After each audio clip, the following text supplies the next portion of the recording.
பிரித்தானியா முழுவதும் மிகப்பெரிய ஒரு தாக்குதலை ஏற்படுத்தும் அப்படின்னு சொல்லி எதிர்வு கூறப்பட்ட இந்த அயோன் அப்படின்ற புயல் பற்றிய புதிய அறிவிப்புகள் வெளியிடப்பட்டிருக்கிறது. யூகேனுடைய பல பாகங்களையும் இது தாக்கும் அப்படின்றதோட இதனால ஏற்படக்கூடிய அழிவுகள் என்ன அப்படின்ற முன்னறிவிப்புகளும் வெளியிடப்பட்டிருக்கிறது. இதே நேரம் மெட் டிபார்ட்மெண்ட் மக்களுக்கு ஒரு எச்சரிக்கையாகவும் இதை விடுக்கிறது. சவுத் போர்ட்ல 3 மாணவிகளை கொலை செய்த வழக்கு நடத்தப்பட்டு வந்தது. இந்த வழக்கில் அக்சல் ருடாகுவானா அப்படின்ற சந்தேக நபருக்கு தண்டனை விதிக்கப்பட்டு இன்று தீர்ப்பளிக்கப்பட்டது. இந்த தண்டனையின் போது நீதிபதி முக்கியமான ஒரு விடயத்தை பகிர்ந்து கொண்டார். மேலதிக ஆதாரங்களும் ஆராயப்பட்டது. இந்த வழக்கின் போது குறிப்பிட்ட குற்றவாளிக்கு, அதாவது கொலையாளிக்கு கிடைத்த தண்டனை பற்றி இந்த வீடியோல பார்க்க போகிறோம். பல நிறுவனங்கள் ஊழியர்களை வேலை நிறுத்தம் செய்கிறது அப்படின்ற தகவல்களையும் செய்திகளையும் கடந்த சில நாட்களாகவே நம்ம பார்த்துட்டு வரோம். அதுல மிக முக்கியமாக இன்னும் ஒரு நிறுவனமும் தங்களுடைய ஊழியர்களை நீக்க போகிறோம் அப்படின்ற ஒரு அறிவிப்பை வெளியிட்டிருக்காங்க. தெற்கு லண்டன் கிராய்டன் பகுதியில் இன்று காலையில ஒரு மிகப்பெரிய அசம்பாவிதமான சம்பவமும் ஒரு பதற்றமான சூழ்நிலையும் ஏற்பட்டிருக்கிறது. இந்த சூழ்நிலை எதனால் எங்கு ஏற்பட்டது அப்படின்ற தகவலையும் இந்த வீடியோல பார்க்கலாம். நண்பர்களுக்கு வணக்கம். இன்னும் ஒரு வீடியோல உங்களை சந்திக்கிறதுல ரொம்பவே சந்தோஷம். தொடர்ச்சியாக வீடியோக்கள் பார்க்குறீங்க அப்படின்னா மறக்காம சப்ஸ்கிரைப் பண்ணுங்க. இந்த வீடியோவுக்கும் லைக் பண்ணுங்க. உங்க நண்பர்களோடையும் இந்த வீடியோ மற்றும் சேனலை வழமை போலவே பகிர்ந்து கொள்ளுங்க. தெற்கு லண்டன்ல இருக்கிற கிராய்டோன் அப்படின்ற இடத்துல இன்று காலையில ஒரு மிகப்பெரிய அசம்பாவித சம்பவம் நடந்திருந்தது. இந்த சம்பவத்தை பொறுத்தவரையில ஆகோஸ் மற்றும் செயின்ஸ்பரி இருக்கிற இடத்துல சன நடமாட்டம் கூடிய ஒரு இடத்துல ஒருவர் கத்தியால பலரையும் தாக்கி இருக்கிறார். இதனால 5 பேர் சம்பவ இடத்துல காயமுற்றதாக சொல்லப்படுகிறது. உடனடியாக சம்பவ இடத்திற்கு போலீசார் வரவழைக்கப்பட்டு குறிப்பிட்ட நபர் கைது செய்யப்பட்டிருக்கிறார்.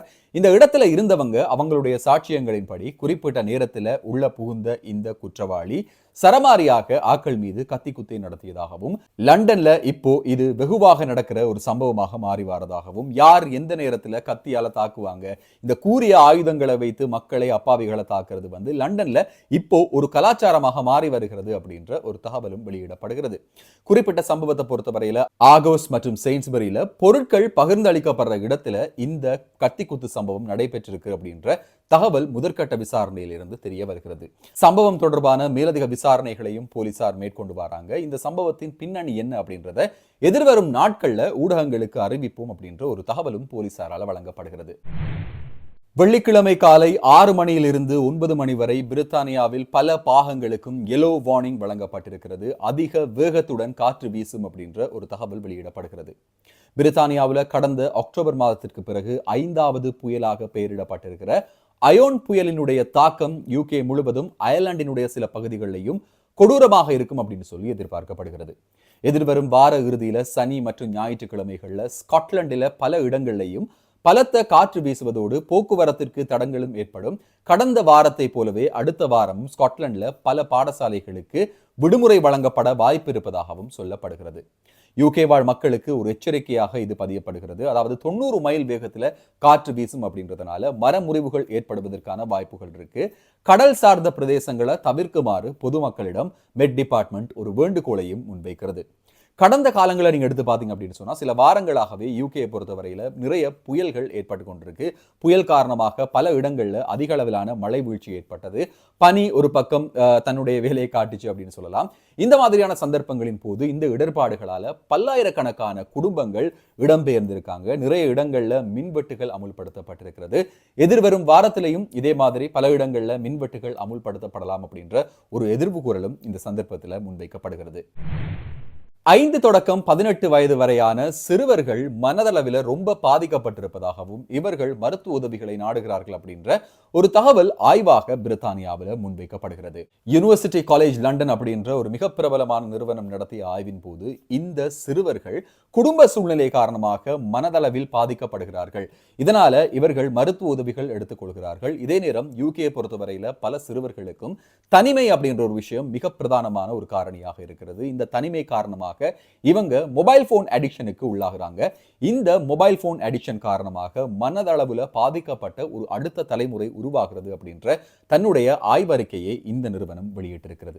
பிரித்தானிய அரசாங்கம் இதுல உடனடியாக தலையிட்டு தக்க நடவடிக்கைகள் எடுக்க வேண்டும் அப்படின்னு சொல்லி இந்த ஆய்வுல கேட்டுக்கொள்ளப்பட்டிருக்கிற அதே நேரத்தில் சிறுவர்கள் மற்றும் குழந்தைகளினுடைய உயிரை மாத்திரம் இல்லாம இவர்களுடைய உளவியலையும் பாதுகாக்க வேண்டிய ஒரு கட்டாயம் அரசாங்கத்திற்கு இருக்கிறது. பொதுவாக பெற்றோரினுடைய அசம்பந்த போக்கு காரணமாக இப்படியான சம்பவங்கள் நடைபெறுகிறது அப்படின்ற ஒரு தகவல் இருக்கிறது.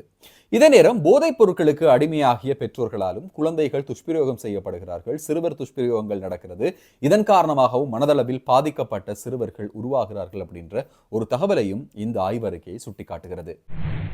கடந்த ஜூலை மாதம் 29ஆம் தேதி பிரித்தானியாவையே உலுக்கி போட்ட சவுத் போர்ட் கொலைகளினுடைய பிரதான சந்தேக நபர் ஆக்சல் ருடாகுவானா அப்படின்ற குற்றவாளிக்கு நீதிமன்றம் இன்று 52 ஆண்டுகள் தண்டனை விதித்து தீர்ப்பளித்திருந்தது. ஆயுள் தண்டனையாக வழங்கப்பட்டிருக்கிற இந்த தண்டனையில குறைந்தபட்சம் 52 ஆண்டுகள் அப்படின்னு சொல்லி குறிப்பிடப்பட்டிருக்கிறது. குறிப்பிட்ட கொலை உங்களுக்கு தெரியும். இந்த கொலையை தொடர்ந்து பல இடங்களிலேயும் பல விதமான முரண்பாட்டு சம்பவங்கள், வன்முறை சம்பவங்கள் யூகே முழுவதும் அரங்கேற்றப்பட்டது. புலம்பெயர்ந்து வந்தவர்கள் மீது தாக்குதல்கள் பல இடங்களில் நடத்தப்பட்டது. யூகேல மிக கொடிய ஒரு கருப்பு தினமாக இந்த தினம் அறிவிக்கப்பட்டது அப்படின்றதும் குறிப்பிட்டு சொல்ல வேண்டிய ஒரு விஷயம். 10க்கும் மேற்பட்ட சிறுமிகள் தாக்கப்பட்டு அந்த 10க்கும் மேற்பட்ட சிறுமிகள் தாக்குதலில் 3 சிறுமிகள் உயிரிழந்த ஒரு துர்பாக்கியமான சம்பவமும் பிரித்தானியாவில் பதிவாகி இருந்தது. இந்த சம்பவத்தை பொறுத்தவரையில அதற்கு 3 வருடங்களுக்கு முன்னாலேயே அமேசான்ல ஆன்லைன்ல இந்த சிறுவன் கத்தி வாங்கி இருப்பதாகவும், இந்த சிறுவன் பல நேரங்களில் கத்தியோட காணப்பட்டதாகவும், சரியான ஒரு சந்தர்ப்பம் வரும் வரையில காத்திருந்ததாகவும் நீதிமன்றத்தில் சொல்லப்படுகிறது.